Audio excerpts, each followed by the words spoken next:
రగన్నను మాట్లాడాల్సిందిగా కోరుతున్నాం.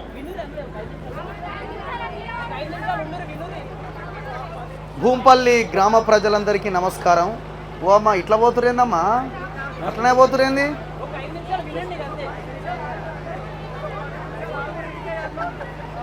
ఎందుకు 200 రూపాయలు కట్ చేస్తారనా?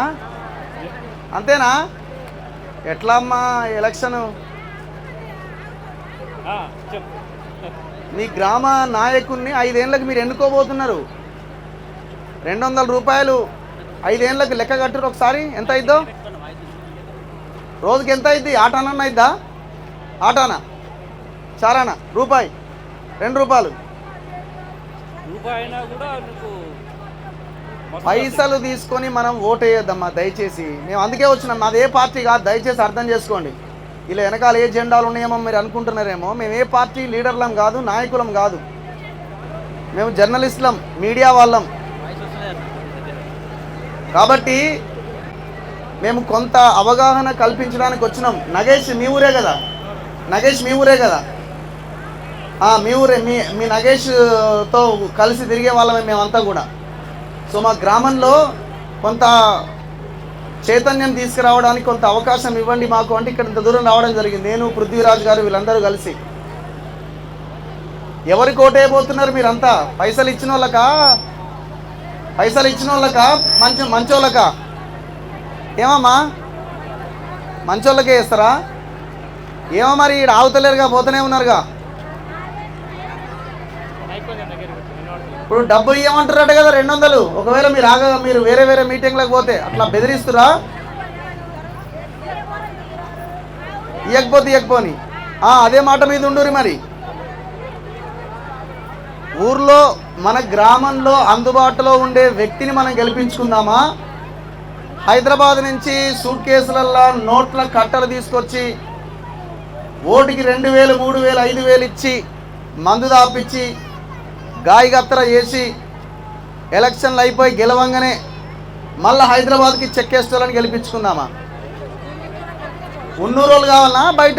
ఉన్నూరోడు బయట బతికి ఎప్పుడో ఒకసారి వచ్చిపోయేటోళ్ళకి కావాలన్నా? ఎవరికి కొట్టేద్దాం?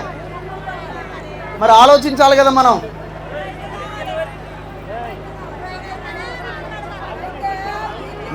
మీకు అందుబాటులో ఉండే వ్యక్తిని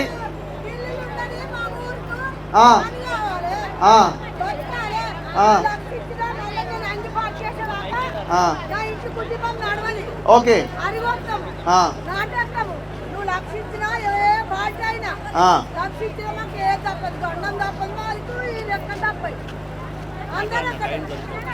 సో మేమేం చెప్తున్నాం అంటే కనీసం మనకు బాధ వస్తే మన బాధని వినడానికి ఆ సర్పంచ్ ఇంటికో లేకపోతే గ్రామ పంచాయతీకో పోయి చెప్పుకుంటే ఆయన వినే వ్యక్తి కన్నా కనీసం అట్లాంటి వాళ్ళకన్నా ఓటేయాలి.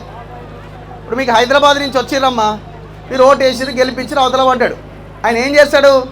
తెల్ల అంగి తెల్ల పాయింట్ వేసుకుని హైదరాబాద్ పోయి నేను పలానా భూంపల్లి గ్రామ సర్పంచ్ అని చెప్పి రియల్ ఎస్టేట్ వ్యాపారం చేస్తాడు. చూస్తలేమా మనం?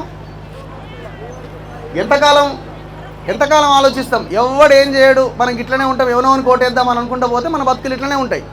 ఇప్పుడు ఇప్పుడు నా ఏజ్ 40, మీరు 50, 60, 70 ఉన్నారు. మీ మనవళ్ళు, మీ కొడుకులు, మీ మనవళ్ళను మంచిగా బతకాలి కదా. వాళ్ళకన్నా మీరు మంచి చెప్పాలి కదా. మరి డబ్బులు తీసుకొని మీ మనవానికి ఏం మంచి చెప్తారు? మీ మనవాని జీవితాన్ని మీరు ఆగం చేస్తున్నట్టే కదా. డబ్బులు ఉన్న వాళ్ళకి ఓటేస్తే, డబ్బులు తీసుకొని ఓటేస్తే. సో అందుకే ఒక్కసారి ఆలోచించి ఓటేయండి. మేము వచ్చింది పార్టీలకు ఓటేయండి అని చెప్పడానికి కాదు.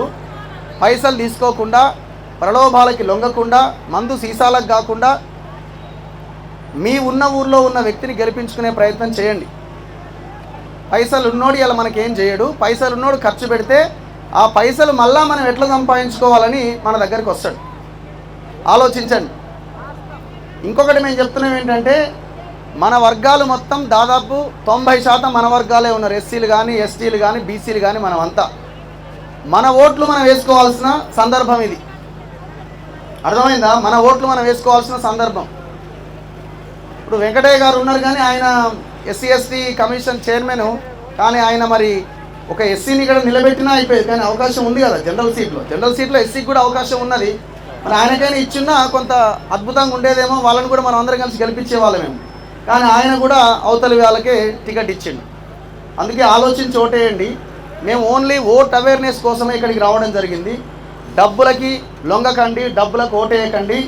మీ గ్రామంలో ఉన్న వ్యక్తినే మీరు ఎన్నుకోండి, మీకు అందుబాటులో ఉన్న వ్యక్తినే మీరు ఎన్నుకోండి.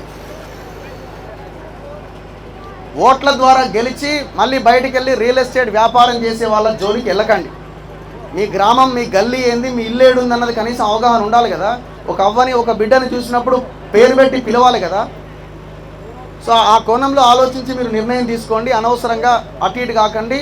రాబోయే 5 సంవత్సరాలు మీ గ్రామాన్ని, మీ పిల్లల భవిష్యత్తుని ఎవడో ఒక రియల్ ఎస్టేట్ వ్యాపారికో డబ్బులున్నోడికో తాకట్టు పెట్టకండి దయచేసి. అది మీ చేతిలోనే ఉంది. బెదిరిస్తారు మనల్ని, మీరు ఎవరికి ఓటు వేస్తారో మాకు తెలుస్తుంది అని బెదిరించే అవకాశం కూడా ఉంది. మీరు వేసే ఓటు పరదా సాటుకెళ్ళి మీరు ఓటు వేయబోతున్నారు. సో కాబట్టి మీరు ఎవరికి ఓటు వేస్తారనేది ఎవరికి తెలియదు. కాబట్టి మీ ఓటు మీరు ప్రశాంతంగా స్వేచ్ఛగా వేసుకునే అధికారం, హక్కు మీకున్నది. కాబట్టి మీకు నచ్చిన వ్యక్తులకి మీరు ఓటు వేసుకోండి. డబ్బులు ఇచ్చిన వాళ్ళకి దయచేసి ఓటు వేయకండి. సో ఇది మేము చెప్పదలుచుకున్నది. అందుకోసమే మేము ఇంత దూరం హైదరాబాద్ నుంచి ఇక్కడికి రావడం జరిగింది. దయచేసి గమనించండి. మేము కొన్ని గ్రామాలకు వెళ్తే కనీసం మమ్మల్ని మాట్లాడనివ్వకుండా కరెంటు కూడా కట్ చేసారు. కానీ అక్కడ 1-2 గ్రామాల్లో ఫలితం అటు ఇటు అయినా కొన్ని గ్రామాల్లో మేము మాట్లాడిన దానికి కొంత ప్రభావం కనిపించింది, రిజల్ట్ వచ్చింది. ఒక జనరల్ స్థానంలో ఒక ఎస్సీ నిలబెడితే ఎస్సీ గెలిచింది అక్కడ. సరే, కొన్ని స్థానాలు ఓడిపోవచ్చు. సో ఇక్కడ కూడా ఈ జనరల్ స్థానంలో మన వర్గాలు ఎవరున్నారు, మన వాళ్ళు ఎవరున్నారు, మనకు అందుబాటులో ఎవరున్నారు, మన ఇంటోళ్ళు ఎవరున్నారు చూసుకొని దయచేసి ఓటేయండి. ఆగం కాకండి. మీ భవిష్యత్తుని, మీ పిల్లల భవిష్యత్తుని ఆగం చేసుకోకండి. ధన్యవాదాలు.